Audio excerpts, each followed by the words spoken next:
To be honest, I expected we would start late. I did It's too. just what we do. Yeah. It's actually here. Yes. I don't know. Do we have anyone else in chat or anyone else watching? We might just be talking to ourselves. That's Oh, fine. that's fine. We entertain ourselves enough. Yep, Mhm. I'm watching, so. Oh, yeah, thank you. So, oh my god, that's scary. That What? always scares me. You know Watching how like we have the YouTube video playing in the background sometimes, and like I forget to mute myself. So yeah, it just plays back like an echo. Mm-hmm. Both in chat and here only we talk. Okay, there we got one person. Armin is here. Oh. Is there delay? Can you hear me? Are we good? Are our tech stuff all good? Okay. Yep. We're here to talk about Jade City today, guys. I loved this book. I don't know about you guys, but I did. I'm Kate, the.almost.book.doctor. This is my channel. If you are here, you know who I am. And that way, Anitha, why don't you introduce yourself and we can go around. Hey guys, I'm Anitha. My channel name is Anitha Gade. It's pretty new. That's all. Who's next? Is it Gregory? Potato. You. Oh, it's me? Yeah. Okay. All right. Well, I'm Potato, and I used to be on YouTube at Potatobrarian, but it's been a while since I've uploaded. So I guess find me on Goodreads instead because I'm still active on there. You owe us one food video. Huh? You owe us one video. Oh, yeah. Video or mug cake video, something. One day when I'm less lazy, I will upload it. Yes. See, Anitha will never forget if you claim to do that you're going to do something. Don't ever promise something if you expect people are going to forget it. Well, I promise you it. I'm not noting it down. All right. I'm Gregory. I say things on YouTube sometimes about books and other things. You say things on YouTube, okay. Yes. That's a good way to explain the explanation. Yes, the explanation of the explanation. Yeah, so we're talking the book's upside down. Jade City. And yeah, what do we want to start with, like favorite characters or something? Sure. Non-spoilers first. Yeah. Oh, okay. We'll try to be non-spoilery, and then probably we'll end up having to go straight into spoiler territory. You can start first. I'll go last. Me? Yes. Okay. It's it's pretty tough to choose favorite character because I like most of them. I loved Lan actually, and I like.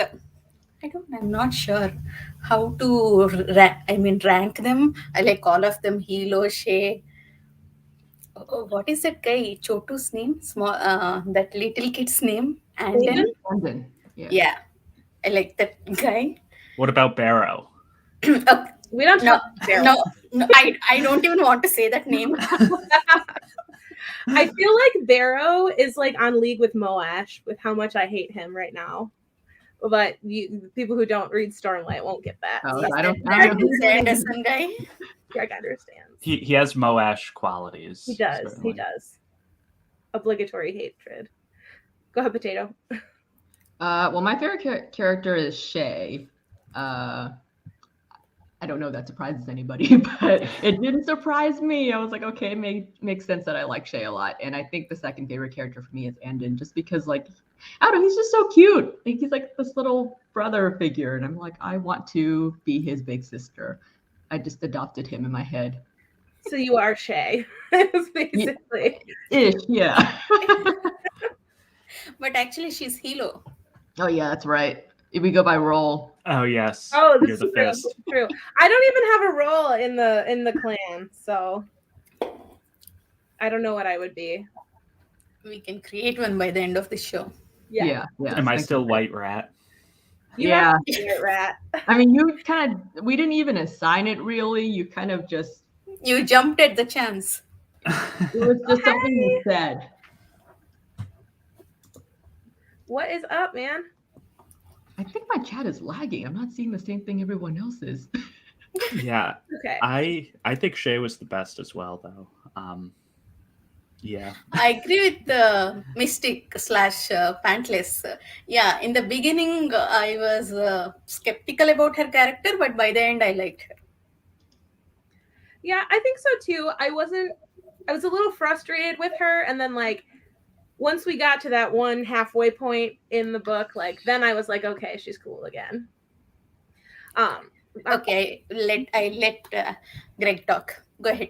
Oh yeah. So Shay, good, and Andon, good. Potato and I pretty much agree. I think like on the order.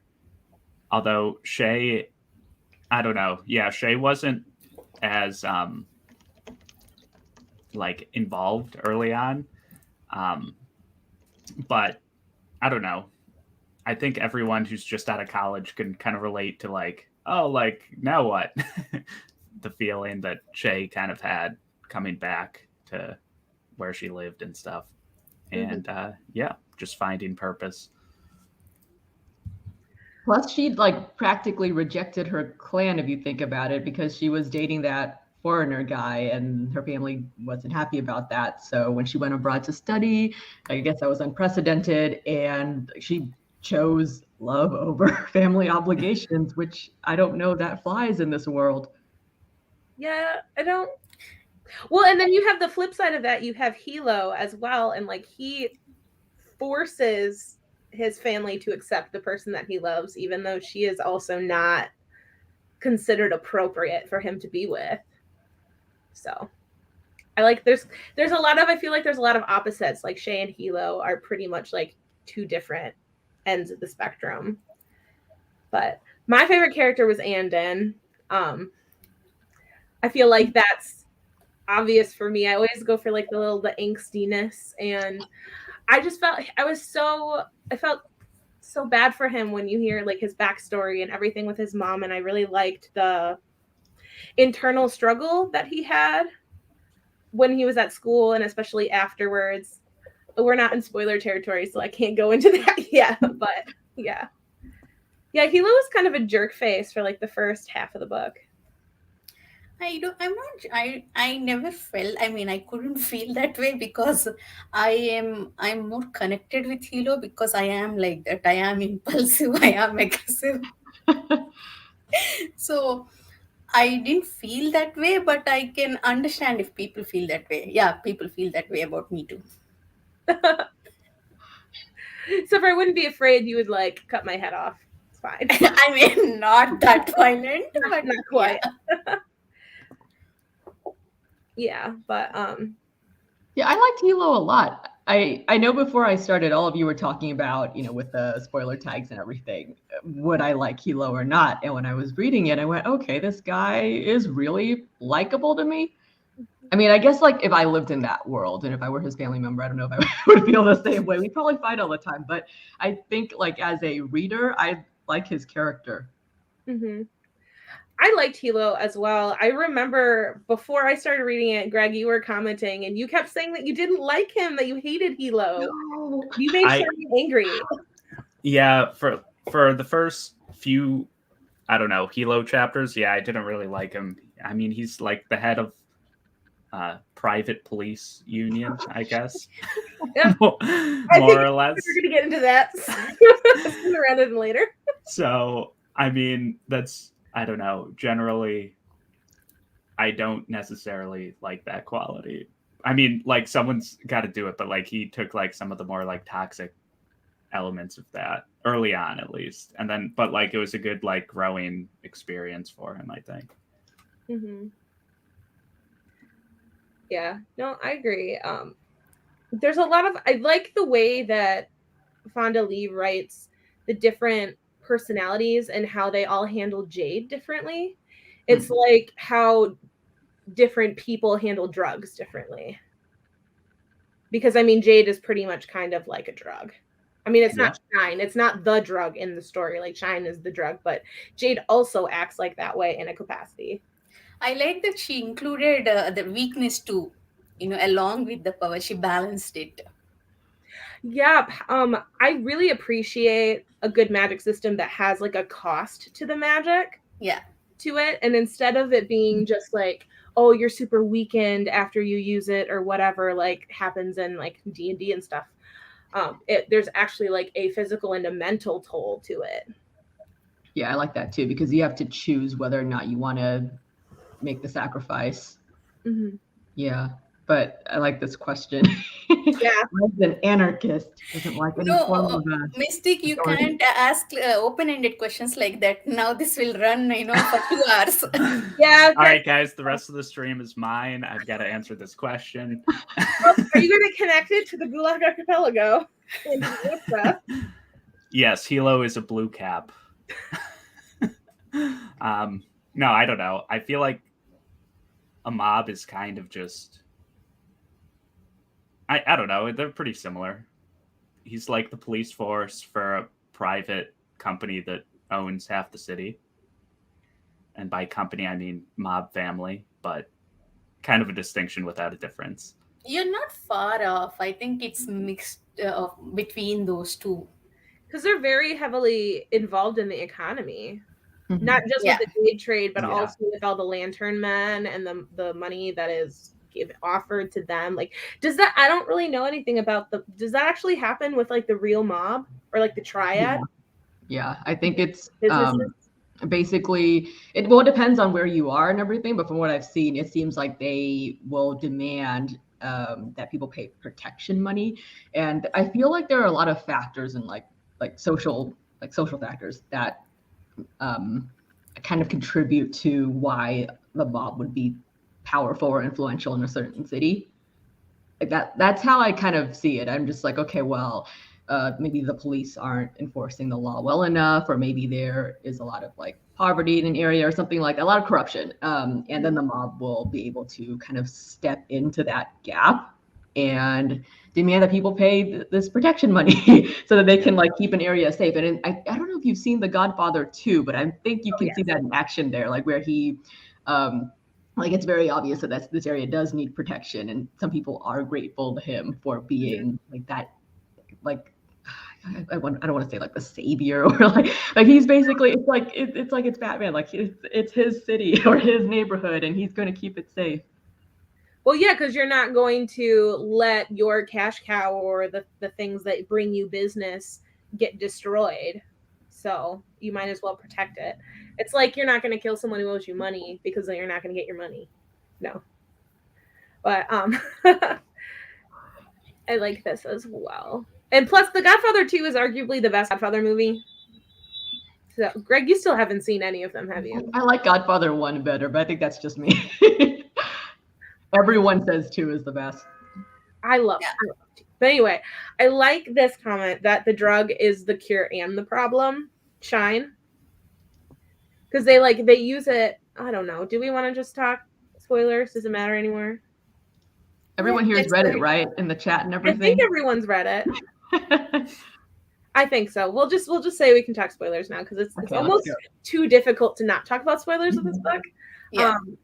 But so Lan was trying to use Shine to allow him to use more Jade than his body could handle.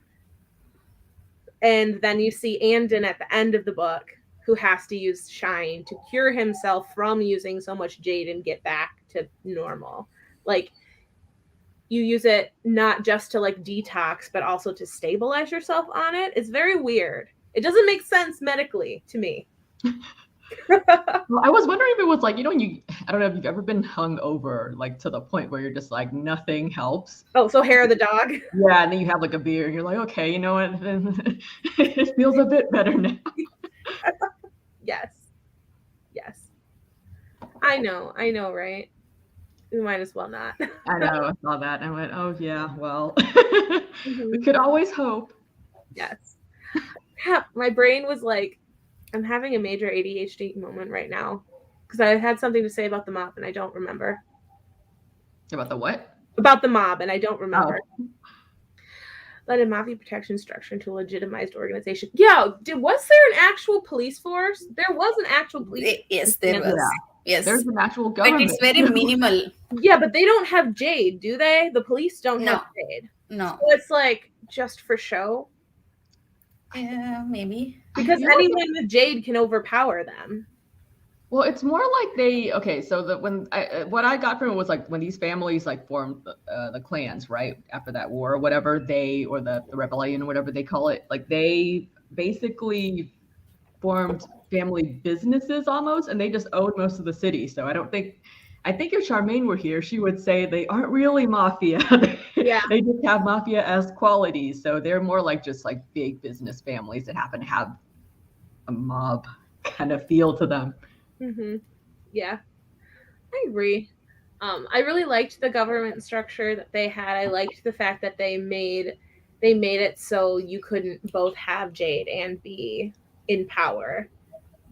And I think it's like an attempt to separate, like, for lack of a better term, like an attempt to separate church and state.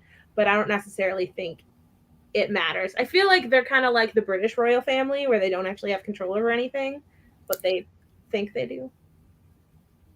Or I think they're supposed to have power, because like, I mean, if you think about it, the families always talk about how they can't like completely piss off those people, like the politicians and stuff.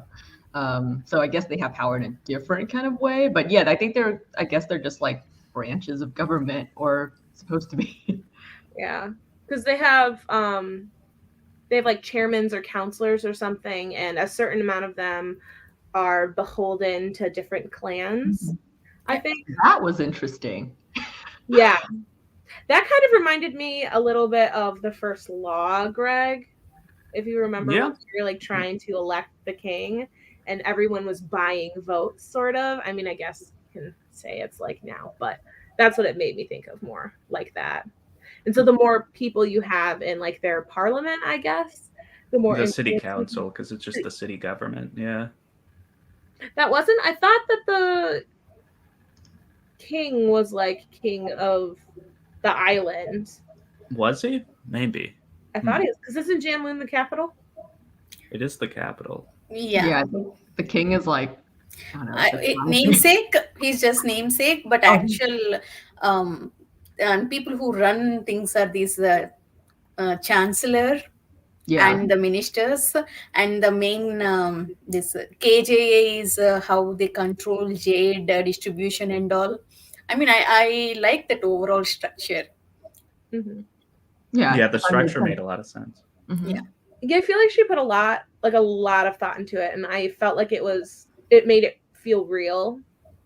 We can draw many parallels with our current our real life politics. Yes, Greg, this is your time to shine. Yeah. Like, are we gonna have to sit there while Greg produces an essay on air? Where is your chat, Greg? I feel like he could, though. He could. I mean, go for it. No, I'm good. Oh, okay. No, the first time he doesn't want to talk politics. Are you sick, Greg? Are you feeling okay? Yeah, I'm fine. Or maybe that's the strategy we have to take, because normally we're like, no, Greg, don't do it, and then he writes the essay. Yeah. So now we're like, here, Greg, here's your stage, and he won't do it. Stage fright. That's okay. We've been I never said I wanted to. Wen is one of my favorites, and I'm really intrigued to see like what happens to her in Jade War, because now she's like infiltrating, and I don't think Hilo doesn't know that she's doing that. He just thinks she has a job, so he doesn't know that she's in danger. And I feel like that's definitely going to have a big impact on when he and Hilo's relationship in the next book. Oh my god, I'm so worried for that. I feel like they're gonna like go head to head, and they're gonna like have to fight for control of the clan. I just have a feeling. I don't actually know, but that's my conspiracy feeling for the day. I think Shay and Hilo are going to have some kind of rift that they have to, fix when he finds that out. Because if you think about it, she found Wen the job. And I mean, she agreed to let Wen get involved. So I think Hilo's going to be like, and I think Shay said that too, right? She said if Hilo finds out, like, he's going to be really mad about it because he wouldn't want Wen to be put at risk. But it's her decision. So yeah, it is. Oh, right. Yeah. Like the end of when she has the entire, like the urn that she just dumps out. It has all those pieces of raw jade. That was a good scene. Mm-hmm. I know.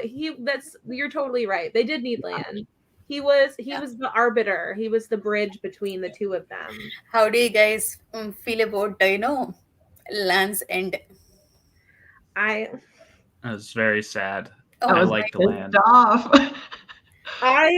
I read like I had to study for something, and so I read the chapter where Biro is like after him, and then he like falls into the water, and then I had to stop.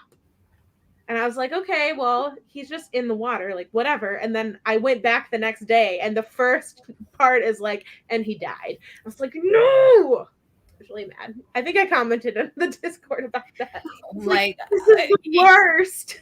I know. I mean, it broke me. I mean, I was furious. I generally don't like the trope where, people kill characters to develop other characters or to develop the plot. I think that's what happened here. So I didn't like that part. I mean, I understand why people, generally authors do that. I mean, I don't mind people getting killed. I mean, at the end or after, after. What do you say, fulfilling their purpose or something like that. But here nothing like that happened. It was a I mean, the character has a good potential. It was a well developed character, but I mean, but he was dead without doing anything. That bothered me a lot. I was pissed off. Yeah, because it felt like it wasn't a grand enough end for Lan and for a character that important, because he just uses too much shine and he has this drug overdose, and it's not Beru didn't even kill him, and he takes credit that he did, but he didn't. I agree, mistake. Even I kept waiting for other to fix it. Yeah, but how realistic is that though, right? Like, I feel like many deaths are just kind of meaningless in real life. Mm-hmm. It's sad. Yeah, it is sad, but it was realistic. And yeah, definitely Lan's death was like Yes. one of the big like plot points in what I don't remember what the word is I want to use, but like call to action or whatever for the other characters. And when every time Landon, or his name isn't Landon, my cousin's son's name is Landon. So it's Land, and then there's Andon, and I just want to combine them. Every time Andon goes to Land's grave, it breaks my heart. Like at the end when he was crying when he runs away from Hilo. Yeah. I may have shed like a tear. It shouldn't have happened like that. I mean, I generally I don't like restrictions and all. I don't like people, last minute they'll be saved. But I wanted that to happen in here. Actually, I wanted him to, come back alive somehow. Take away my plot armor, and I'm gonna fight you. Yes. Did anyone else have like a favorite scene in the book? My favorite scene was probably when Shay was at the temple, and oh my god, I suddenly forgot her name. Aitmada. Yeah. Oh my god. Yeah, when she comes in and they have their like talk and they're both just staring at the statues I just pictured that in my mind. It was so cinematic. I was like, I want this on screen, but they probably will do it wrong, so maybe not. Yeah, usually it's like you want to see them like in profile talking to each other. Mhm. Like, oh, it's like I just imagined it like dark inside the chapel, but every chapel inside the temple, but everything that like yellowish glow because things are like made of gold or covered in gold and stuff. Ugh. Yeah, because it's nighttime, and I'm imagining the temple like it would be open to the outside, sort of. So it has like a cover, like a roof, but like the doors are open. I don't know if you've been inside like one of those grand ancient temples, but they look like that. I was like, man, I'm picturing this. Unfortunately, I have not been inside a grand ancient temple yet. No. Let's see what's this. I don't know. I don't really have this feeling anymore because I've read like Abercrombie and George R.R. Martin. I no longer think that my characters are no one's safe. like it's just gone. Honestly, I expected one of the siblings to die. I just wasn't sure which one it was going to be. I knew it had to be Hilo or Lan because it's because I was making Godfather comparisons and I was thinking of the scene where Sunny gets gunned down in the drive-thru, which actually has kind of impacted me all my life now when I'm in drive-thru. I'm always like, oh my God, as if I were important enough to be assassinated. But yeah, that's what I was thinking of. I was like, is it going to be Hilo? Is it going to be, because they did say they were trying to aim for Hilo. They made that assassination attempt earlier on. So I was like, it's either going to be Hilo or Len. And I didn't think it was going to be Shay. I didn't think Hilo will die because in somewhere in one of Alan's video he mentioned that Hilo. I mean, he was talking to Chairman. Actually, he was like, Hilo will die in book 3, something like that. He mentioned. So I thought he'll survive. What? He wants to tease Chairman, and he mentioned that. Oh, well, Charmaine will know now because she's read Jade Legacy, but I don't want to know anything. I don't want to know. We'll get there. He doesn't know. He was hoping it will happen to tease Charmaine. Oh, okay. That's evil. Yeah. I think there definitely was some there's more cruelty than I expected. There were things that like happened. I was not ready for the spicy moments because I didn't think this book was going to have them. And I also was not like ready for them, like when they explain what happened to Andon's mom, that one really got me. And I just wasn't expecting this book to have that sort of like raw, not gore. I wouldn't say it's like gore, but I don't know. I just wasn't expecting it.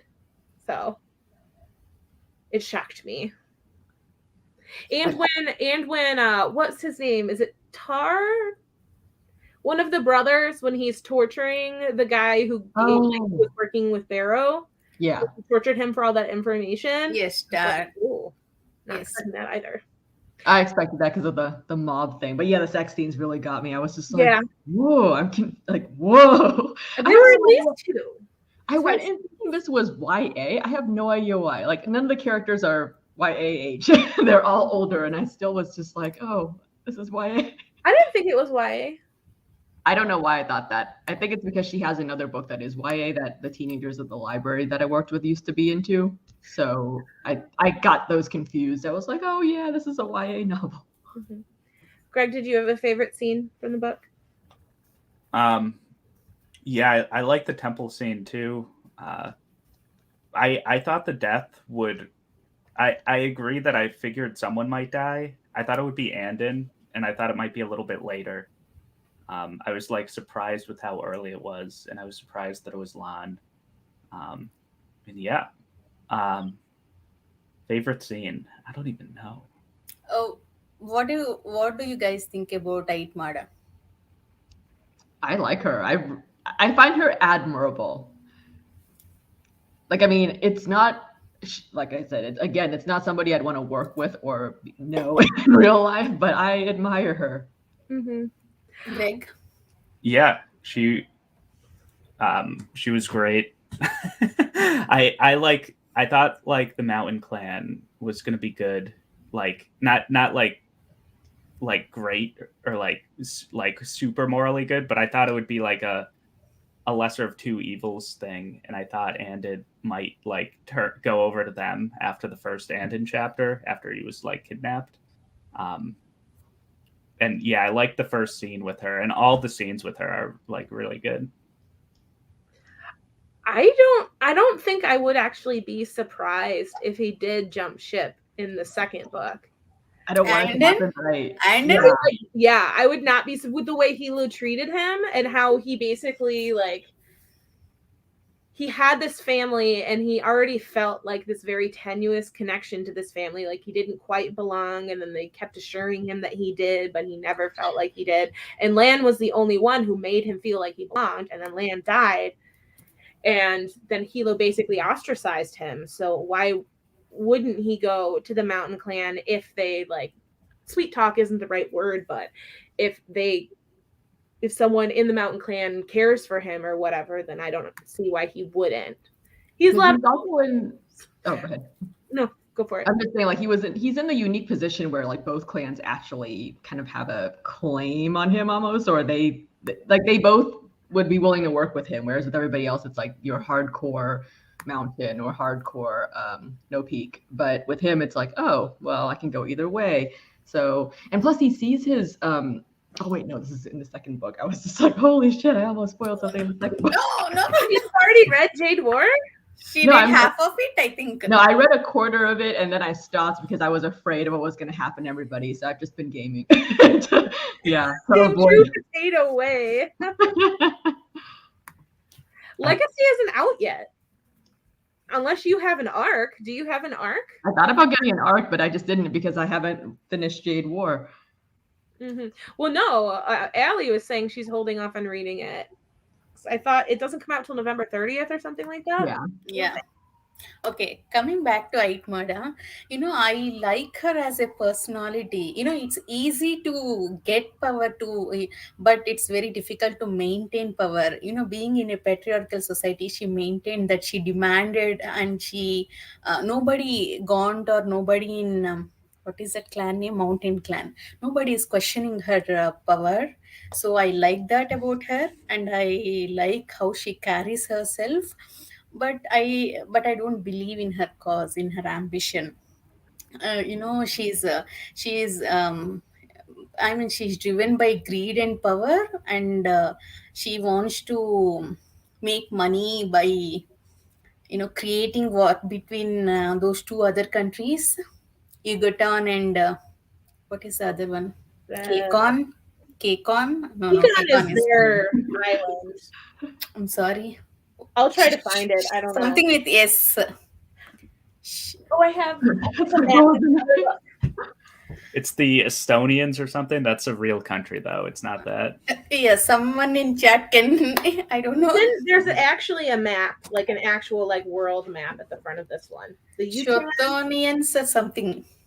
Anyway, Espenian. Yeah, that's it. Yeah. But there's the S country too, right? That's the one that used to rule over them. Or Shotar, the Shotarians. Yeah, Shotarians and Yucatanians. She's trying. She wants to sell, Jade, and she wants to get rich by using that war between those two countries. That is so close to our real life. I mean, weapons manufacturers, they want war to happen between two countries. Middle East or somewhere. And they want to get rich. So it was too close to real world, and so I don't like that part. But as a personality, as a character, I like her.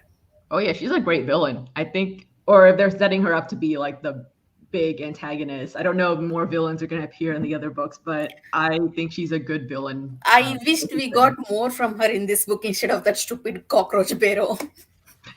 Yes, I hate that kid. I think Aitmada is more complex than just the greed and the power, because she does want to, she thinks that they're going to be more powerful if they unite the clans. And I don't quite know if her explaining that was just a way for her to convince Shay, kind of lying to convince her to help her take over No Peak, or if she actually meant it. I kind of felt like she was a little more earnest with that statement than most people would assume she is, because I don't know. I just think that she's more of a 3D villain than I'm going to steeple my fingers and I want greed and power. She may have started out that way, but I think maybe she's seeing more, looking more in the future, if we get in wars with other countries, or if she's trying to make moves in these other areas with her, with the shine trade and stuff, will she should they band together to take care of Kekon? I don't know. I hope there is another shade to Aitmada. It will add extra complexity and it will be amazing. But at least in this, I did not get that extra shade.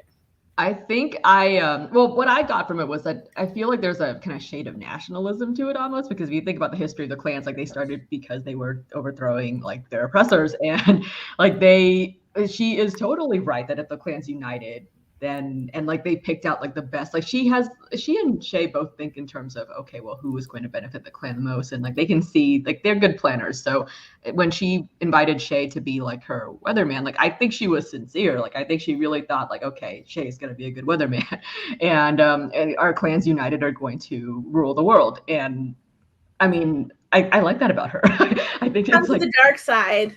yeah, I think it's just like it's smart. Like it makes total sense. I mean, she's not likable, but it makes sense to me why she's thinking that way. Kate, that's a good point. Mountain has a peak, that's why they are no peak. I didn't, I know, I didn't think about it. I literally just figured that out. Like when you said no, or when Potato just said no peak, I was like, oh, that's why it's no peak, because the mountain has a peak and they want to separate themselves from the mountain, so they have no peaks. So that makes all the sense. Anitha, there was a character that Angela and us were comparing Aitmata to, and I'm not going to say it because other people in here haven't read the book, but I just want to tell you before I forget that I think that Aitmata is what would happen if that character had succeeded at what they tried to do. You know, there are, I know, they're almost exactly same, but that character, I understand her motivation. I understand why that person did it. And, but here I don't support Aitmada's cause, or I don't, understand her ambition. That's the only difference. But character wise, I like both of them. Maybe we will find out more about Aitmata. Yeah, I'm hoping for that. I want to fall in love with her. I would like her point of view. Yeah. Yeah. Or maybe not. Like I think I just want to see her when they're up against the other countries, because that's like the point where everyone has a common cause almost. So I want to see how she interacts, like in terms like of the international political arena. That would be really cool. Yeah. No, I agree. Maybe as Potato said, we get to see more of this nationalism context in the next Jade War, or so, hoping so. Greg, say something. Oh yeah, wait, you were about to tell us your favorite scene. Tell us. My favorite what? Your favorite scene in the book. Scene? Oh yeah, I still don't know. Oh, okay. But yeah, there's definitely a lot of nationalism.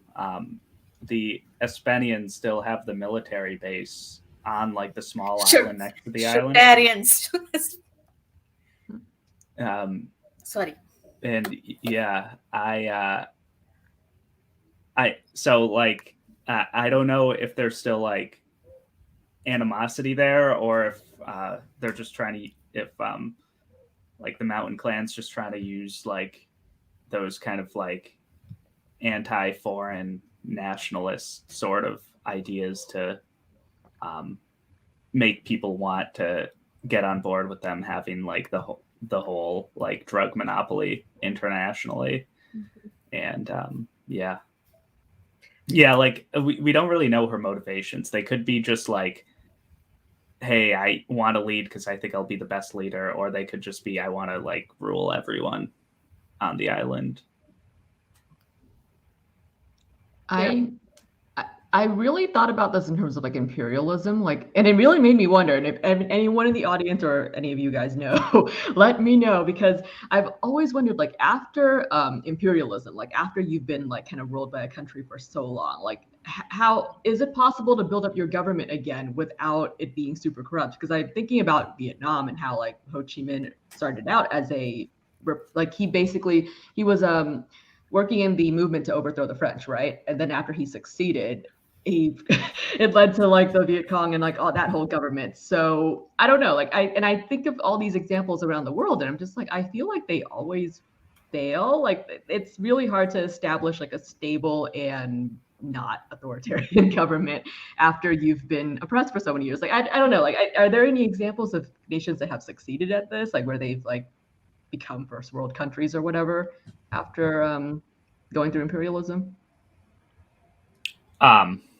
South Africa, kind of. I mean, like first world countries, I don't know. Like if you're being oppressed like that, you can't immediately go from third world country to first world country. But yeah, there's always going to be corruption, especially in times of like political instability.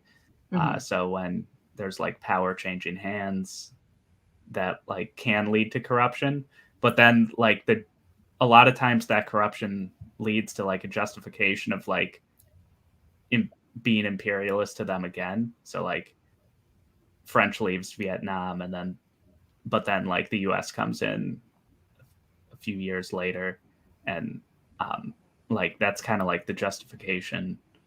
But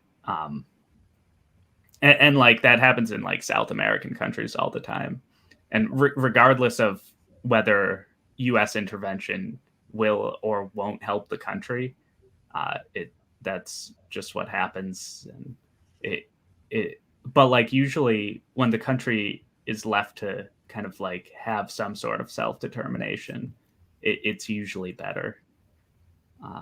Or like it's not like all the corruption's gone. Like there's always corruption. There's corruption in our own government, but like it just sorts itself out usually. I think you should read Potato if you don't absolutely hate YA. I don't know if you greatly dislike it. I don't hate YA. It just depends on the YA. Like sometimes I get annoyed just because it's too. I mean, you know what I like, where it's just like, oh God, all they're doing is talking about feelings. Like, and so if it's like that, then I might hate it. You should read Fireborn because it talks about that exact concept. I think that's on my list. Hang on, let me Google that. It is. Is it the Aurelian Cycle? Yes, the Aurelian Cycle. Yeah, by okay, yeah, that's on my list. Because so it's basically, it's like it's kind of like Russian Revolution inspired, and then so the big government, the evil government, was torn down, and they're trying to build up a new one. And the question is this better or worse than what we had? And if they're still implementing the same policies, but they have a different or a better reason for them, does it really matter if the masses are still starving and people are still being treated unequally and all that sorts of stuff? So I think you'll like it. I also think Greg will like it. I do have it. Yep. Channing Tatum brought up a thing, and I wanted to talk about this, like Andon and his reasons for denying his Jade at the end of the story. I don't think that he did it on purpose, like it was a premeditated thing, like he was planning it. I think he had like an emotional crisis when he was supposed to go up and receive his Jade, but it all like stems from what happened to his mother, the Mad Witch, is that what they called her? The Mad Witch. And how, she died this horrible, painful, like psychologically brutal death because of Jade, and like he's so afraid of that. And then after that, Lon died because of his addiction. Yeah. So it just, I think he kind of knew, because Hilo was pretty predictable. So I think people, like, he knew how Hilo was going to react, but it was one of those things where it's like, okay, I can't give in to you, because I think he really believes that he's going to turn into a monster if he succumbs and like allows himself to use Jade, like to his full, I guess, oh my God, what's the word? Like basically his full capability. So yeah, I think he's just, I don't know. I feel like these people need therapy. Like they need time to heal. That trauma and fear is what drove him to make the decision, because of what happened to his uncle, mother, and even Lan now. Yeah. So that was kind of, at the moment happened thing. So right now, I mean, where we are at the end of Jade City, I don't think he will change his loyalty. But if something, drastic happens in Jade War, then there is a possibility. I'm like wondering how, I don't know if ethical is the right word. It maybe fair isn't the right word either, but how fair would it be for Hilo to push him to use Jade when he's this, like, he feels like he's this ticking time bomb? Hilo, I I don't think Hilo right now, is in the frame of mind to, think of that consequence of using Jade, because he had never gone through it personally, and the only thought in his mind is, family sticking together, and he is relying on Anden to be with him when, even, I mean, he doesn't have Lan now, he doesn't have anybody other than Wen's brothers. So that's the only thing in his mind right now. That's why he's pissed off with Anden, and I don't think he'll realize his mistake even in Jade War. So I mean, I don't see how they patch it up. Well, the war isn't really over yet, so I feel like he's still under that stress of, oh fuck, oops, I bad. Oh, I inherited this like kind of like role that I wasn't ever planning to take. Like he never planned to be the pillar, and now suddenly he's like the pillar during a time of war. And even at the end of the book, like the war isn't over. They're just kind of at like some kind of ceasefire. So I feel like he's like all hands on deck, and he's frustrated because Anden is so capable. Like I feel like he has this with his family. I feel like he's frustrated because people are not kind of living up to their potential. And I get that because I have been frustrated like that before.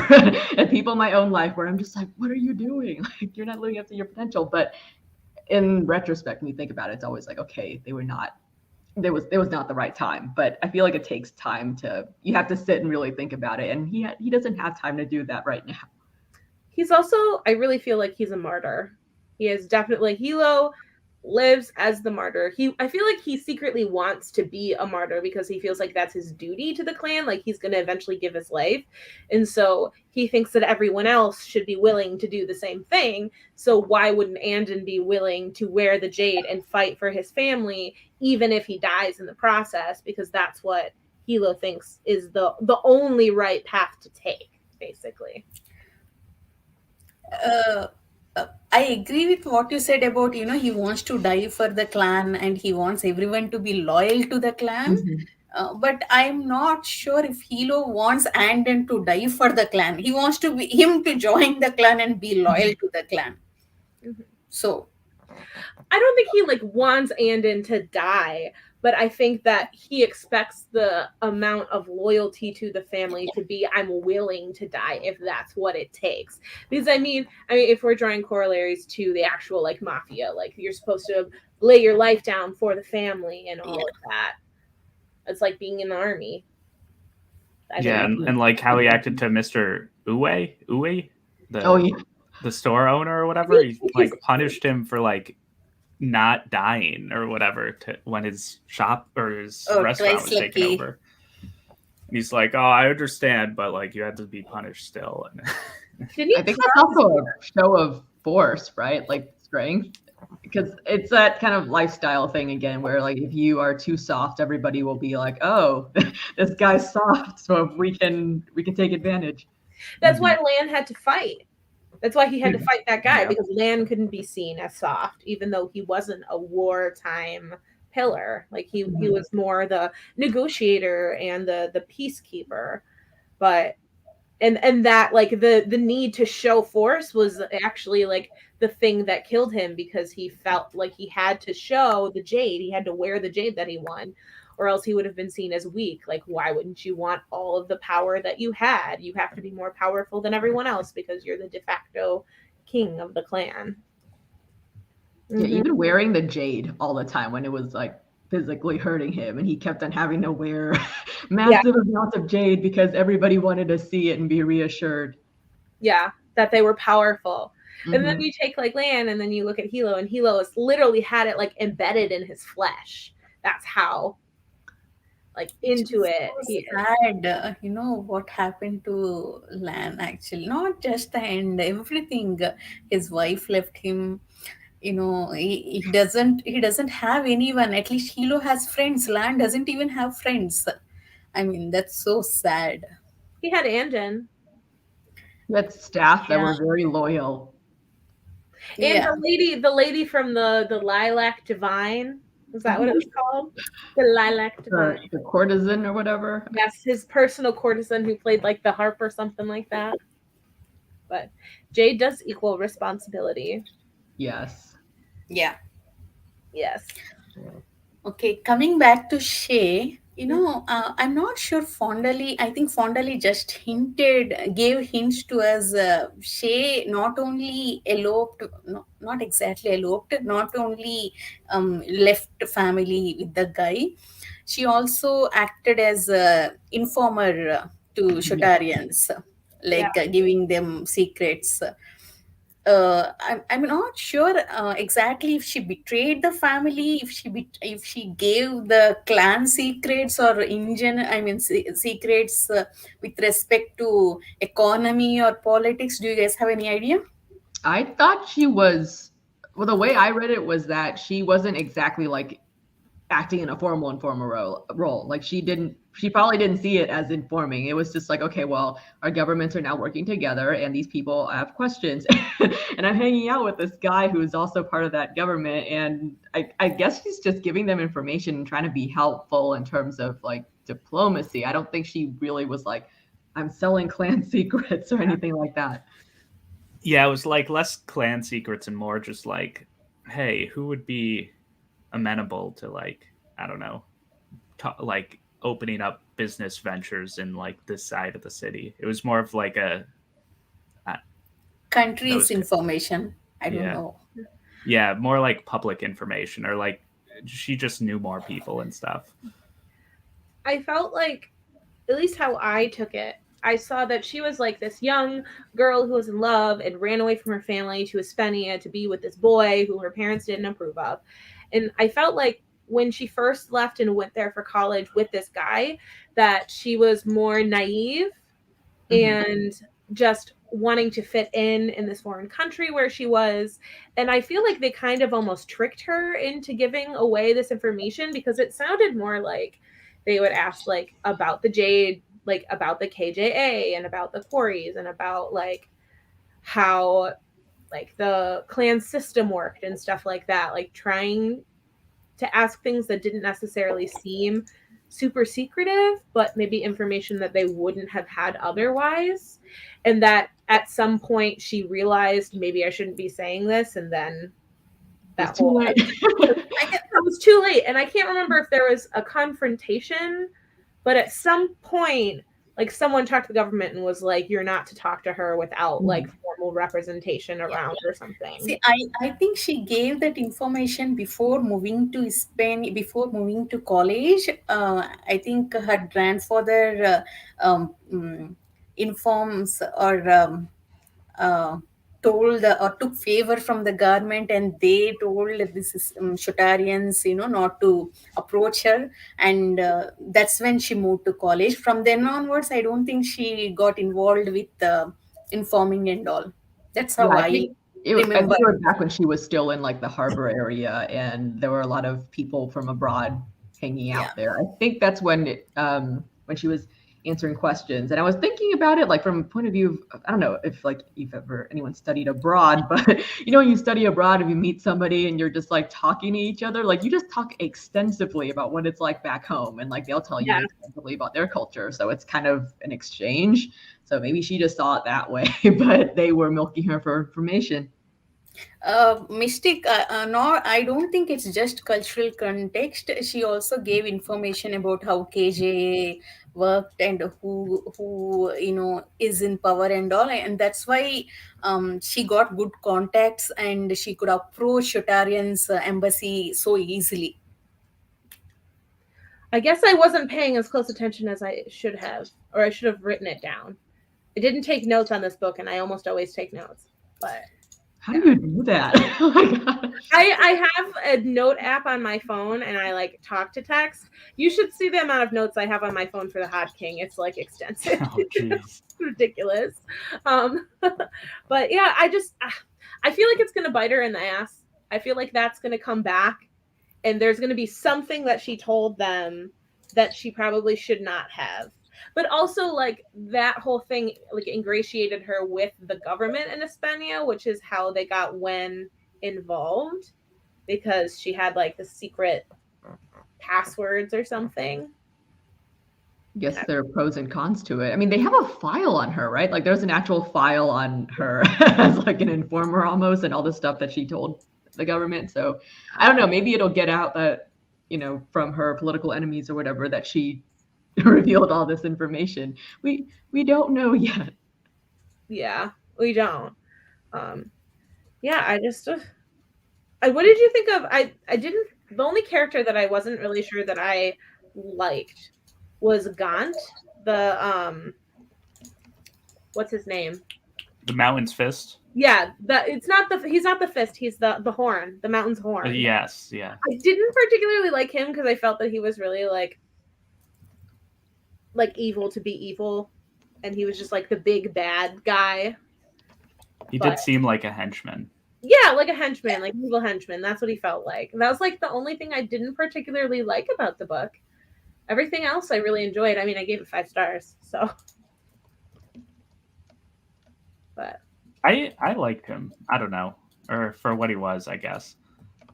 Like he was a lot of the reason why I thought that Andon would go over early on, because he was just, I don't know, he was just like a chill person in like the midst of a very demonized like clan, or like the Mountain Clan was demonized by everyone probably in the No Peak clan. So he and like even though he kidnapped him, it was like the most chill kidnapping possible.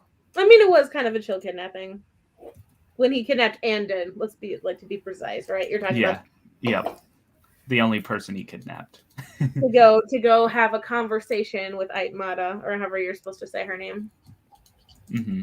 Yeah, I think we're gonna get more in War. I don't think she was like reactivated, but she sent Wen in her stead as a late rat, and so she's there to collect information. I'm so scared to read about what happens between Hilo and Shay when Hilo realizes Sven's role in that. Well, they already have conflict. Like, they already didn't get along for most of their life unless Lan was around. And so he brought her in because he needed her. And so, like, you saw what he did with Andon. Like, what's he going to do to Shay? Andon is also, it's a different personality than Shay. I think Shay will probably push back. Mm-hmm. Yeah, I think she will too. Okay, do you guys want to talk about Grandfather and Doru? Oh, I hate Doru so much. Actually, I would call him a cockroach over Barrow. What? Really? He was a skeevy old man who took pictures of underage girls in their underwear because he used his power as the weatherman over them. And then he gets an old man to give him his jade so that he can escape and betray everyone again. Cockroach. Oh, he's disgusting. I didn't say he wasn't. But I was like, but I hate Barrow so much. I don't know why. There's something about Barrow that just really rubs you the wrong way. Like every time I hear his name, I'm just like, my blood pressure. I can't take it.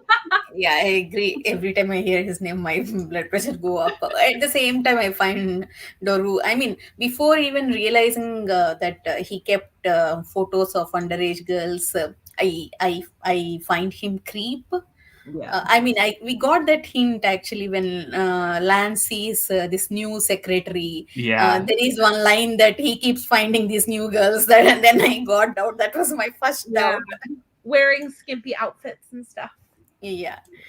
I mean, that was my first doubt. But the way he's acting, the way he's advising Lan, I find him, I mean, he wasn't a likable character at least. Oh, even before that photos. Yeah, I like got the creepy vibes right away from him as well. I liked him originally because he, like, in the first interaction, he was like, he seemed to be the peaceful one, and Hilo was just like super bloodthirsty, it felt like. But yeah, then I was wrong, I guess. Well, I mean, Hilo is kind of a firebrand. Yeah. Yeah, please don't use bloodthirsty. There's no vampires in this novel. The grandfather, so first off, I have a very complicated relationship with my grandfather, and the grandfather in this story reminds me so much of my grandfather in reality that it Oh my kind of scared me. Like the whole like turning on you really fast and saying all these mean things, and just like the dementia, because it seems like he has some form of dementia. It might be because of the jade and like him not remembering and all this sorts of stuff. And it's just so it's rough when it happens to you. And so I felt really bad for all the kids, the Kaul children, dealing with him. And also they remember him the way he was. My grandpa had dementia before he passed, and I also remembered him like the way he was before. So whenever I interacted with him when he was near the end, it was weird. I was like, what is this? It doesn't feel like my grandfather because he like it's like a different personality almost. Oh yeah. No, I understand what drove him, to be so, angry and aggressive with the kids. He wants both clans to be together. He wants to single clan to be in power. I understand that part. That's why he betrayed the kids and gave Jade to Doru. But I don't understand how he didn't. I mean, he didn't have many moments where he loves them, where he had where he talked with them peacefully. There is not a single moment of them. There was hints that he was good with Shay, but that's all we got. Mm-hmm. Yeah, It was because his she favorite. betrayed him and left him, and so when she came back, it wasn't the same. It's surprising that he did not. I mean, he did not have at least moments of that love with grandchildren.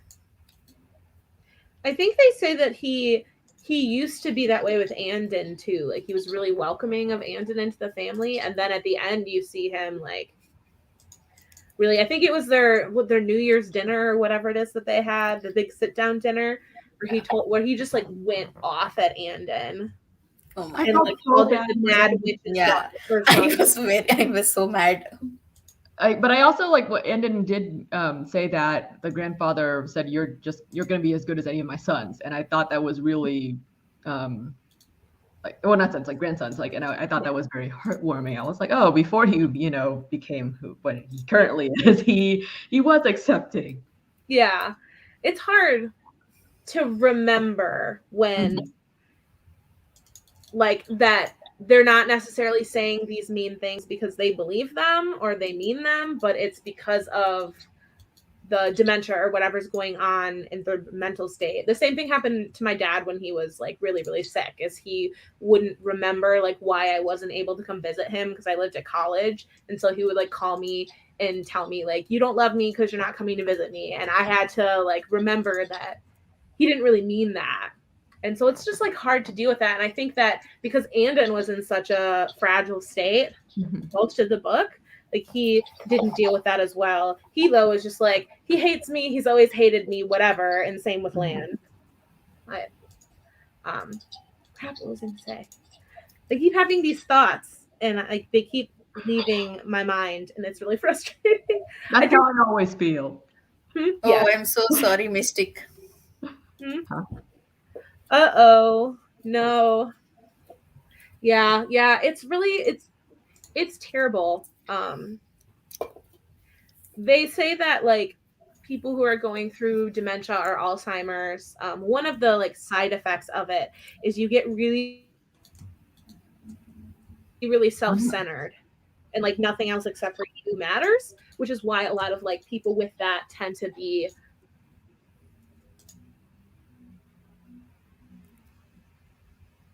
Oh no. Did Kate freeze, or is that just a my? Yeah. I was like, huh? I think Yeah. her internet is gone off or something like that. Yeah. Oh no. Oh no.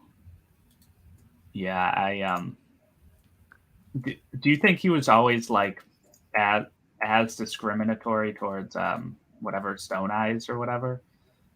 Probably to Yeah. some extent. I'm really, yeah, because like we don't know the like, I guess like the grandfather that was like the personality that was from before. We only know that from like flashbacks or like actually not even flashbacks, just like little bits and pieces of dialogue that other people said.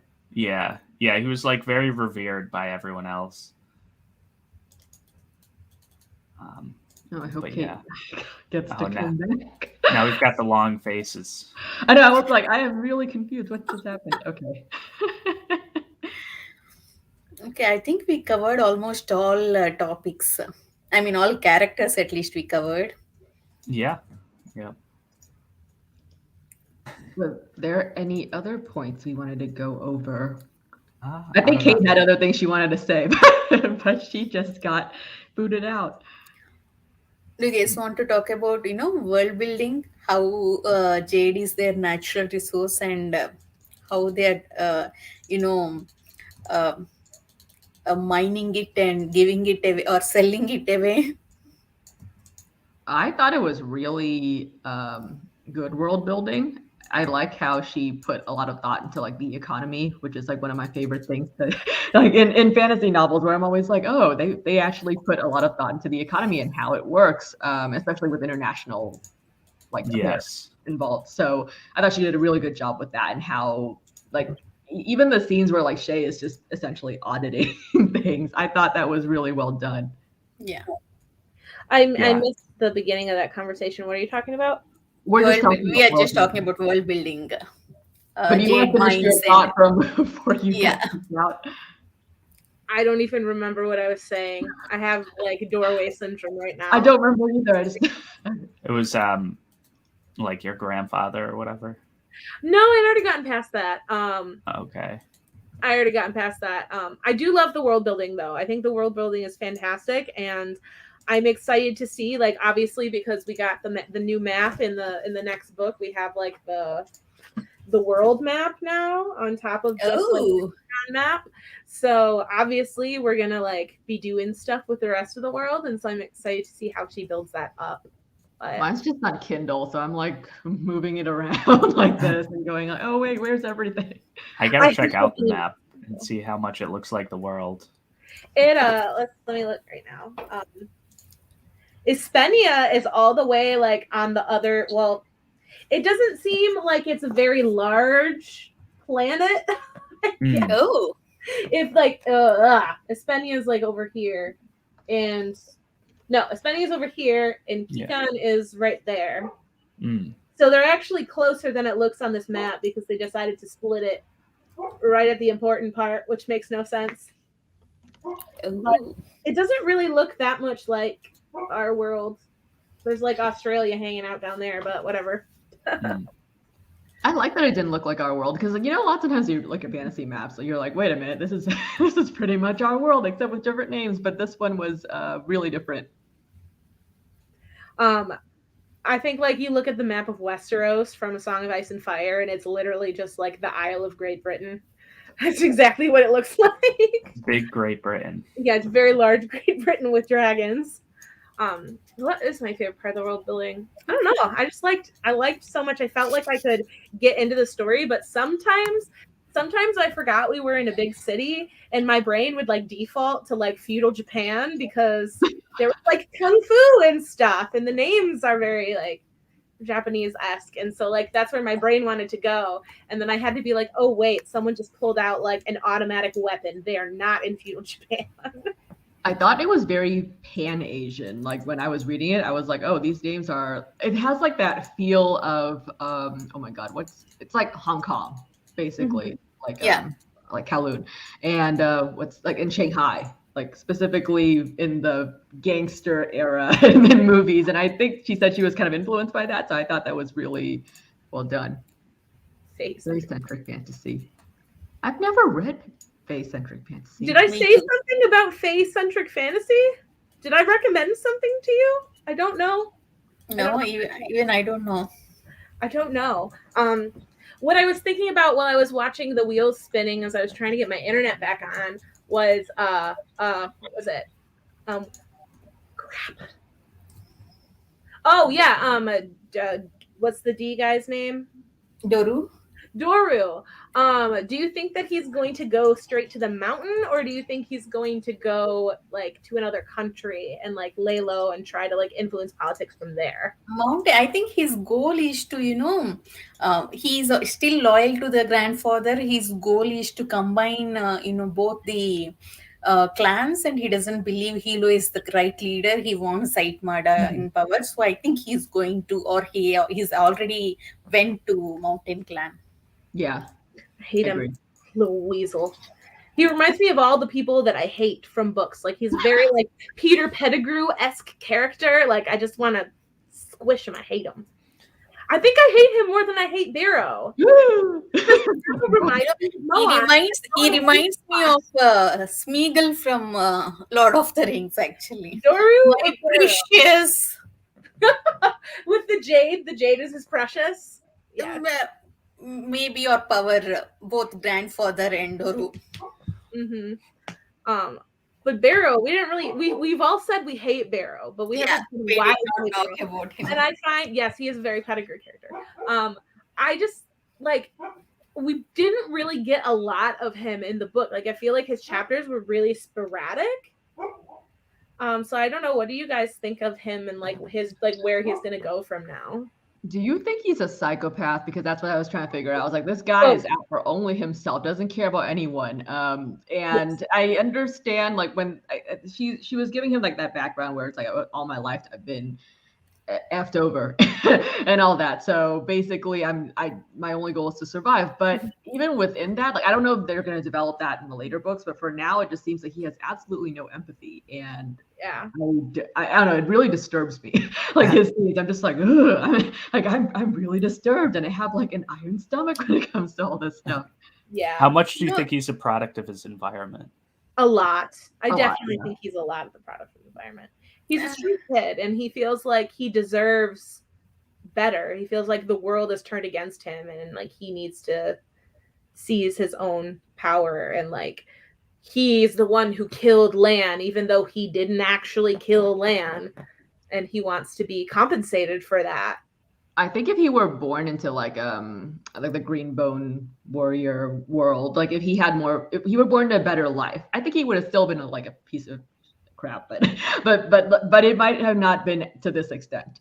I think it would have been different. Like maybe he would be like an unscrupulous person or something. I think he's like a parasite. Not parasite. What is this? Wherever she goes, she eats other things, something like that.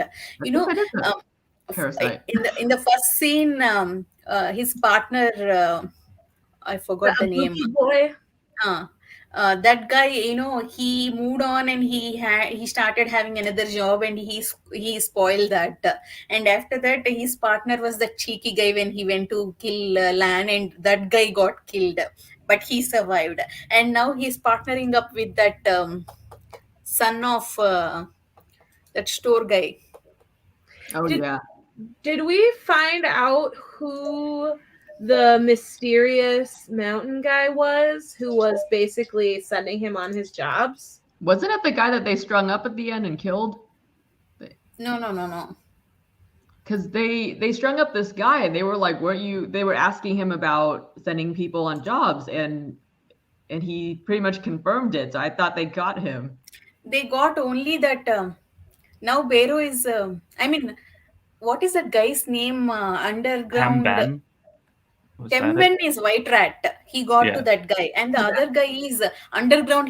Bero found Shine. Who is that store owner? Oh, I can't remember his name. Yeah, he's partnering up with his son now. Yeah, I think they got only those two. I don't think. Sorry, I don't think Lan was actually shot, Allie. I think he shot at Lan, but he didn't actually get him. He used deflection and anyway, all his energy. Yes, continue, Potato. Oh no, I was just saying, like I remember that they killed the store owner guy, and then after that, near the end, like there was another guy that they interrogated, and I thought that was the original one that worked with Barrow. That's a Temben, White Rat. Yeah, but there was like this mysterious, like I thought he was like young, and like powerful, and he was the one who brought the like assault rifles to the kid. I think somewhere he's some fished in Gaunt's maybe a mountain clan. Yeah, one of his like Goonies or something. Oh, I thought that guy was got. Okay, maybe I'm remembering wrong, but I was like, I could have sworn they got him, but we all read it so fast. We don't remember everything. Yeah, I didn't like get a good grasp of what was going on in the underworld. Like I got what was going on, but there were too many characters. I just like I'm missing like 2 of them in my head. Mm-hmm. But I don't know. I agree with what you said, Greg, that like he is definitely a product of his environment. And with the Ibuki boy, like I think that whole like race of people, like they aren't sensitive to Jade at all, which is why I think he brought that kid, because he wasn't going to be affected by the Jade that he's trying to steal. So he's like a Stone Eye, is only like everyone who's that race is essentially like a Stone Eye. But I liked what Allie said, that she was kind of waffling between him being a sociopath and like if that was worsened by the Jade desperation or if the Jade desperation caused all of it. You know, that's not just Jade desperation. He's also a bad person. Yeah. Because if it is only Jade desperation, when the Tabuki boy moved on and got new job, he won't go and make him get fired. But he did that just out of spite. Yeah. That's why I think he's a sociopath or a psychopath, but he also has the Jade. He isn't. That's why I call him cockroach. He isn't exactly a good person, and Jade desperation made him worse. Made him a sociopath. And he's very entitled. I hate him. It's just every time like he gets brought up. And he's alive because of Lan, but he did not even think about it even once. Mm-hmm. He did. He's worse than Draco Malfoy, to bring back the Harry Potter comparison. I don't think Draco Malfoy is a sociopath.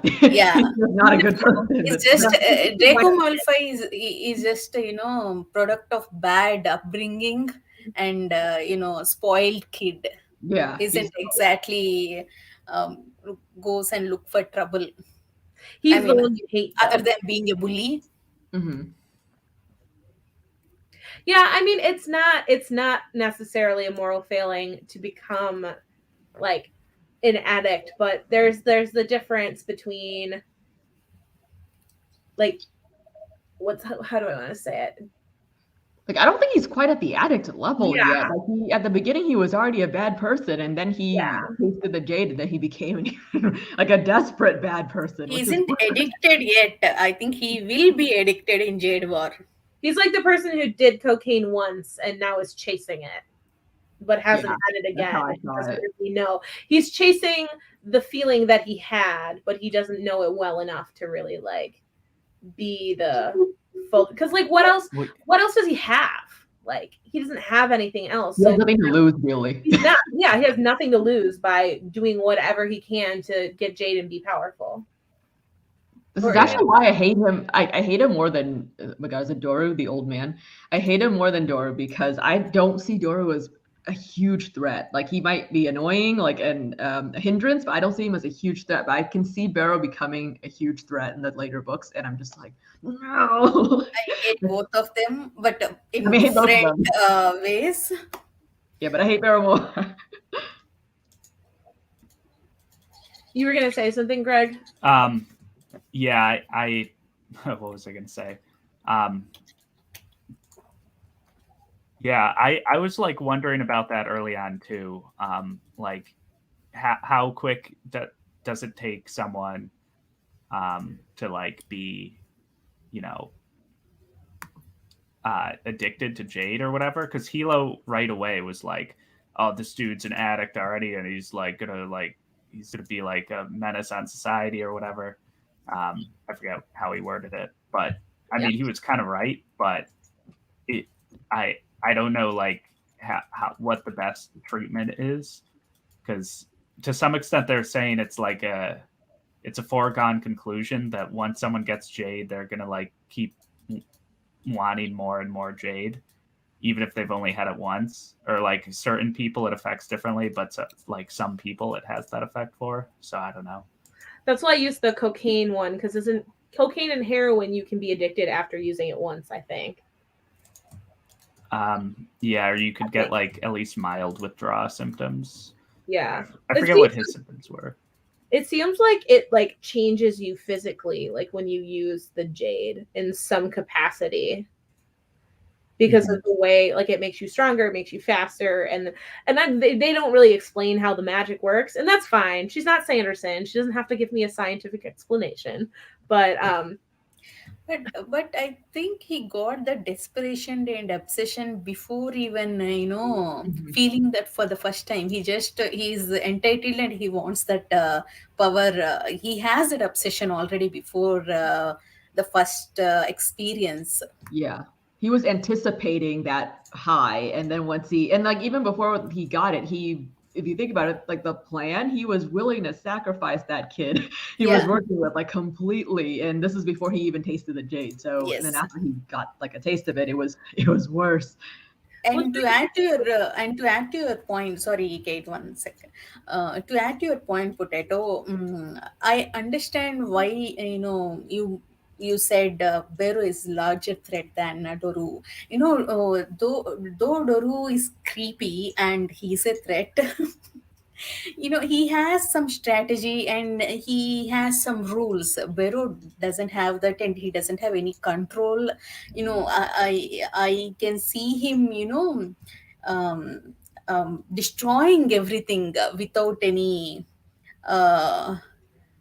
what do you say, he doesn't care about anything about country or any person. He can, if he's pissed off, he can destroy entire world also. Yeah. I feel like what I was gonna say was I just feel like Jade is like gives the promise of something more, and a lot of people are just like, if I can just get a piece of Jade, I can bring myself out of the ghetto, or I can find a new better life for myself because I'll have power and I can wield it and I can use it and I'll be important. Because I think Barrow wants to be important. Like, Yes. what's the use of being powerful if you're not important? I think that's what he wants, because he feels like he doesn't matter. I'm glad you brought that up, because I feel like there's a definite class system in this society, and like as much as they try to, they're like, okay, well, we're trying to balance it all out. It's not like it's very clear who's in control. And I was like, even though the points of view that we're reading, like they don't really abuse their power exactly. I'm sure there are people that do abuse their power who are Jade users. So yeah, like I don't blame like the people who aren't like Jade. I mean, don't have a Jade affinity too, huh? Is it Jade sensitive?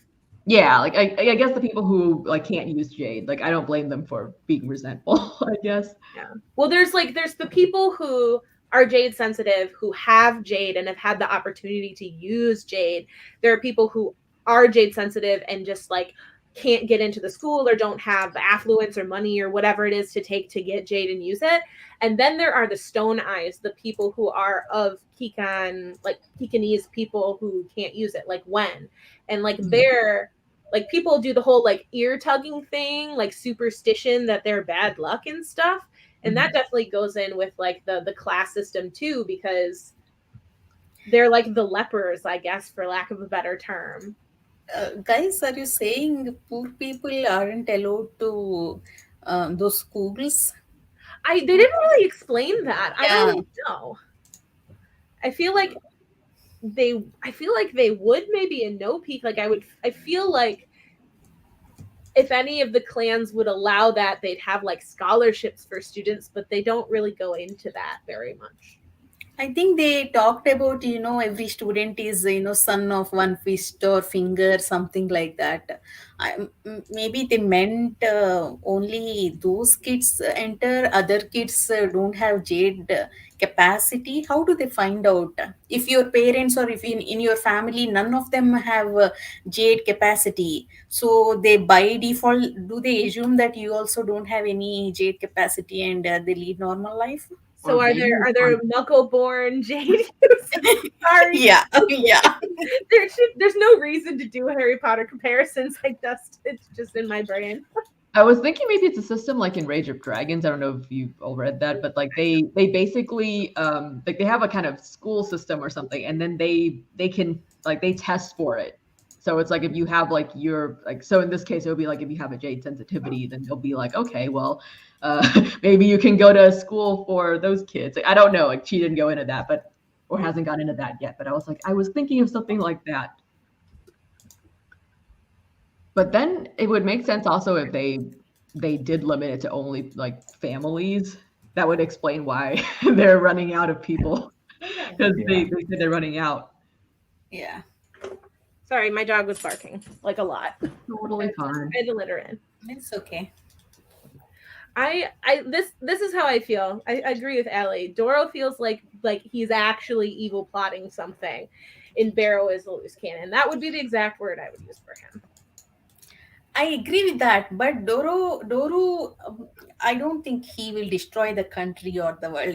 He's more focused on clan politics. I don't know what I don't think Doru is actually evil. Like I think he's just messed up. He's a very hateful person, but I don't see him as like truly evil. Like I don't know what it is. Like I can't explain it. He's not like evil, like twirl my mustache, I'm evil person, but I think he doesn't care what happens to most of the people in No Peak. I think he has bigger, like he's looking at the big picture. He's more like Tywin Lannister. Yes. Yeah. That's what I was thinking. I was like, who in Game of Thrones does he remind? That's a good comparison. Yeah. And Barrow is like Ramsay. Is he Ramsay? That's exactly it. He is Ramsay. Oh gosh. Can someone I hated have Ramsay. the dogs to eat him? That would be great. That would be a great ending. Yeah, I think this is why like he gives me the heebie-jeebies and like I hate him more than I hate Barrow because the whole sexual predator thing just like makes me so angry. And it's like the stereotypical like gross old man thing too.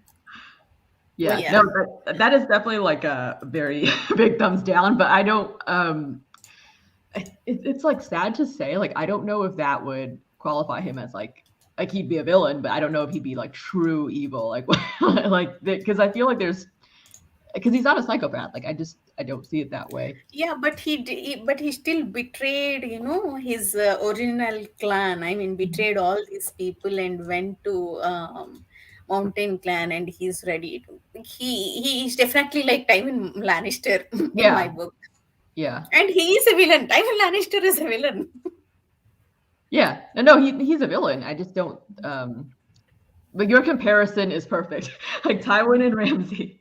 I definitely agree. Like I could see Barrow torturing people in the future. Like he could descend into that. I definitely think he's going to be a bigger character in the next two books. Like he's going to come into play.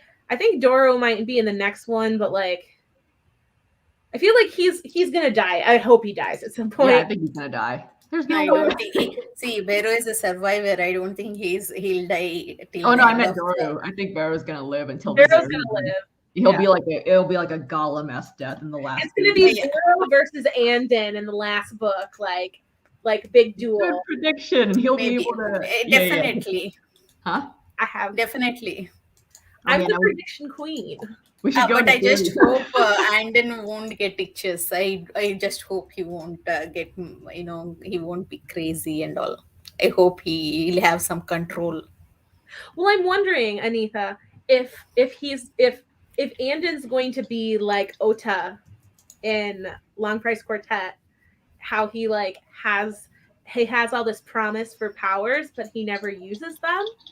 He keeps himself from using them.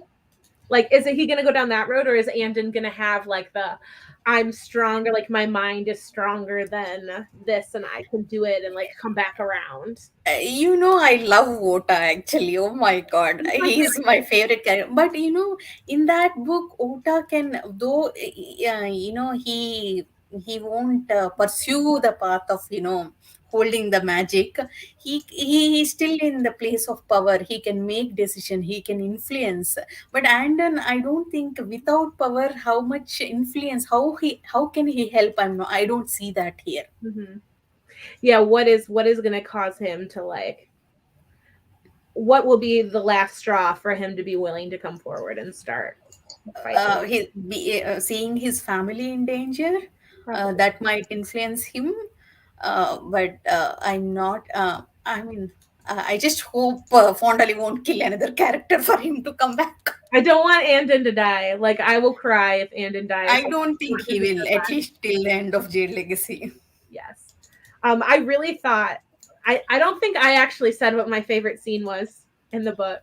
And I'm going to be the typical one and say the fight scene at the end of the book where Andon comes in and grabs all of Jade. And that was just so, like, the way they described him, like, feeling Gaunt's death, like, to like almost to like a molecular level, and the feeling of him being happy that he killed this man and like wanting to do it more. Like, I just thought that was such a well-written scene and I loved it so much. That was done so well. There was no confusion there. Yeah. Okay, sorry, go ahead, Kate. It makes you understand exactly why he's afraid of the Jade. Because if I had that experience, I would be afraid of that power too.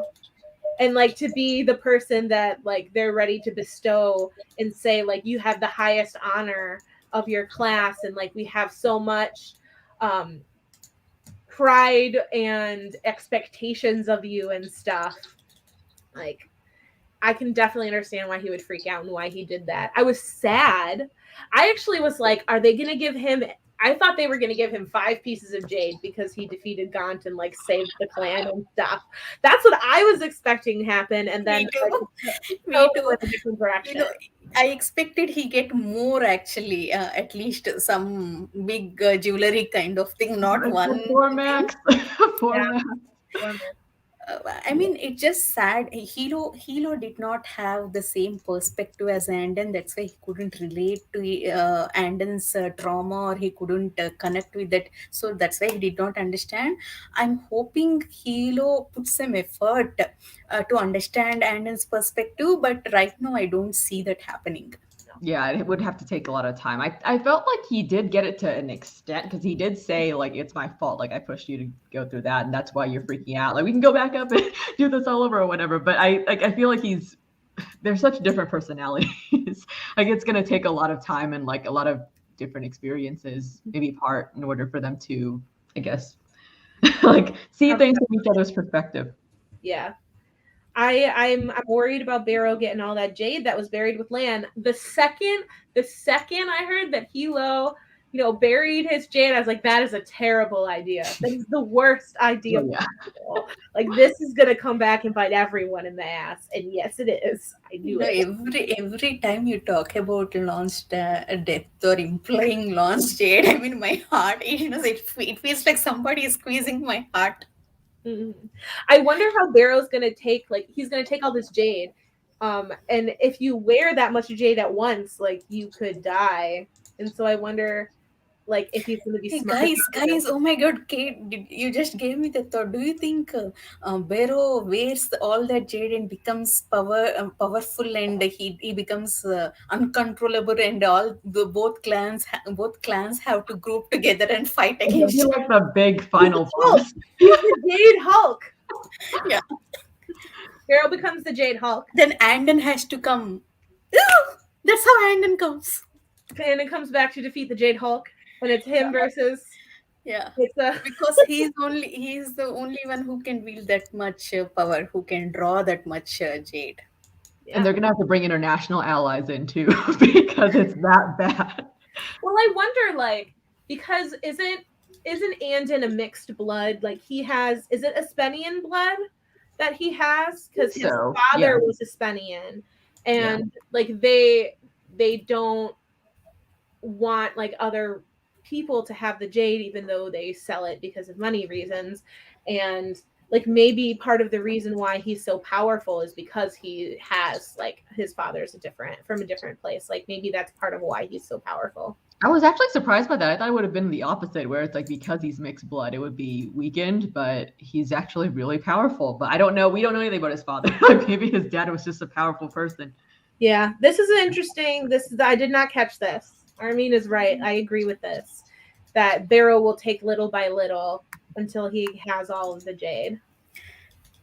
Come back to the grave, so it'll take little by little. Oh, Yeah, right. did he say that? I don't remember. I don't remember him saying that, but yeah, I thought he took everything at once because it takes a lot of effort to dig down and like. I think grind he and will, go at and least he will take and maybe store somewhere. I don't know. At least I don't remember. Well, I was thinking just like, aren't they on high security alert now that they know that somebody? Because before it was like unfathomable. No. one I could think have gone. Armin, sorry, Potato. I think he said he'll come back to the grave because that time somebody was there or he can't dig somewhere. I think Andon was there. Andon was there. Oh, That's why he right. said I he'll come forgot back. about that. But I mean, in the epilogue, he came back along with that store guy's son. Oh my God, what is his name? Is it Cheeky? I thought it was Cheeky. No. I'm gonna look it up. I got the book here. Underground, he found all that shine. That store guy. Mm-hmm. M something? Mud. M-U-D-T. Yeah, Mud. Mud. Yeah. How did they know that the jade was buried with him? Because like no one defeated him, so no one took his jade because he died by this cultural convention. Like, okay, if We you have to assume that. yeah. I thought that Hilo said that no one knew though. Like Yeah, no one. he See, confided in It's Shade. not confirmed, but I guess it's one of those things where it's like, well, if no one took his jade, then where is his jade gonna be? There you It's a go. lucky son of guess. the store owner tried to destroy the grave, I and did Biro not know told him that to at all. stop Thanks for because he reminding me. wants to come back and don't want them alarmed. Yeah. Come back under the cover of darkness when no one else is there. Yeah, that's what I think. Or he meant that they want to make sure that nobody realizes that Jade is gone. Yeah, that's probably it. Like he doesn't want them to know because he doesn't want anyone to suspect anything.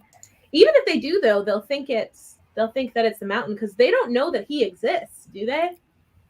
That's why he's so dangerous. Like they don't know anything about him. Like they No. Yeah, know they that don't know. hired mercenaries were brought in, but they don't know that it's him. Hilo is the only one, or Make came. Hilo and those Make brothers are the only one who can recognize him, at least from that Twice Lucky restaurant Yeah. scene.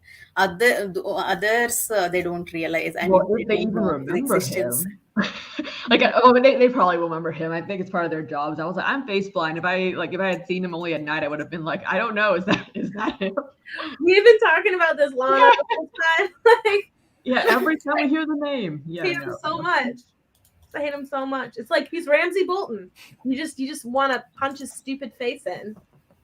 Yeah, like I spent like all the book waiting for him to die, and that's like, but he's not going to die until the end. So I'm going to be that throughout the next two books. They wouldn't set him up like that if he was going to die at all. Yeah, no, he's going to have to become big first, or like a huge threat. Yeah, coming back to Lance Jade, I mean the only point Fonda Lee made was there is the tradition of people giving their jade to family members like money, like in the will, something like that is there. But nothing else mentioned after I am death. What happens if that is jade is not claimed? So at this point, I think we have to assume. Maybe he has, because he has no kids. He's pretty young. No one expected him to die that early. So maybe. But he can give it to Andon, right? That yeah, but I think he would have to have a will drawn up first, right? Like I feel like I don't know. I guess it's like maybe if no one else is wearing his jade, then his jade is probably with him. Yes, I agree. Maybe it went into like a family treasury or something. I don't know. I don't know. Because what did they do with the grandfather's jade when like? Oh, I thought that was just buried with him too.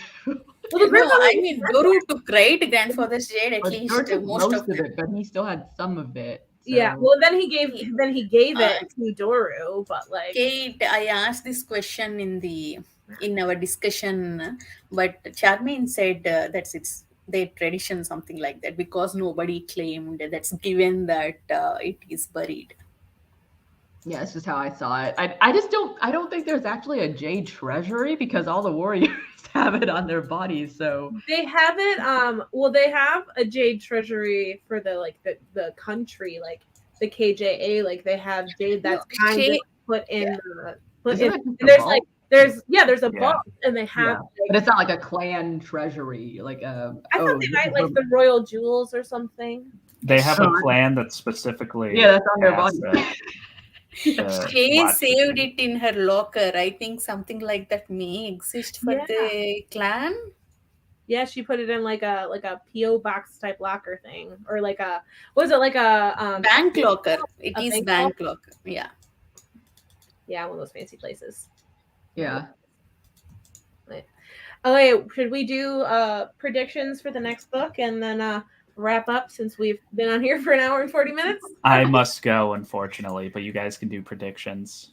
You Oh, yeah, you just gotta give catch us your one dream. prediction and leave. One Yeah. prediction. Yeah. Oh geez, I don't even know. Barrow will be the hero of the third book. You won't. Get out of Okay, bye.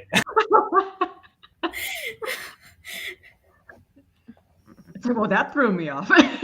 You just want to piss us off. Bullshit. Fine.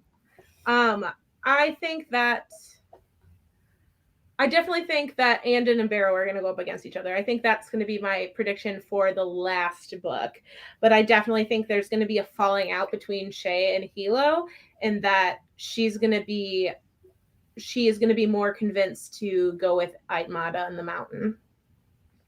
I think that there will be one point in like either the second or third books where they're gonna have to team up with Aitmata, like unwillingly, begrudgingly, but they're gonna have to work together either against like a different country or against Barrow or whoever. But I think it's gonna happen, and then they'll go back to being enemies. But who knows?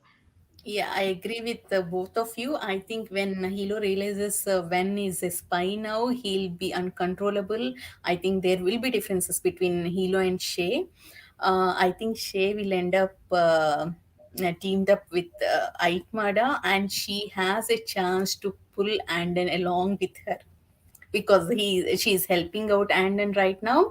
And I also think that yes, Andon has to go against Barrow because Barrow will become very powerful. That's all I'm thinking right now. And I hope Lan will come back alive. And I don't think it will happen. No. But I don't think it's gonna work. Yeah. But I had a lot of fun talking about this with you guys. I think we got out our feelings about Barrow a lot. Yeah. We covered everything. It felt good every to like character. make that Ramsey connection and like diss both of them at once. Yeah. But thank you everybody for coming and listening and talking with us. I had a good time, and we'll see you guys next month. I guess I should say we're gonna do another one for Jade War at probably the very beginning of December or earlier if we all finish it beforehand. So we'll see you guys for that. Thanks for coming. All right. Bye, Thanks for guys. having us. Bye in chat. Thanks everyone in the audience.